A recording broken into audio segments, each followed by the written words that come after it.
अगर मेरी नज़र में गलत है तो गलत है। कहानी एक गाने के कारीगरों की। अध्याय 1। मेरा नाम ललिता है और मैं क्यूसी का काम करती हूँ। फिनिशिंग, मेजरमेंट जो भी है और सारा काम करती हूँ। अपने काम के बारे में मैं जिम्मेवारी पूरी निभाती हूँ। कुछ भी बाकी मेरी नज़र में गलत होता है मैं उसे आगे नहीं करती, नोट ओके।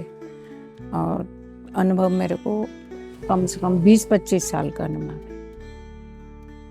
मुझे जैसे जैसे मैं काम करती गई ऐसे ऐसे मुझे अच्छा अनुभव हुआ, अच्छी सीख मिली। जैसी जैसी कंपनियों का होता है उसी तरीके से मैंने काम किया।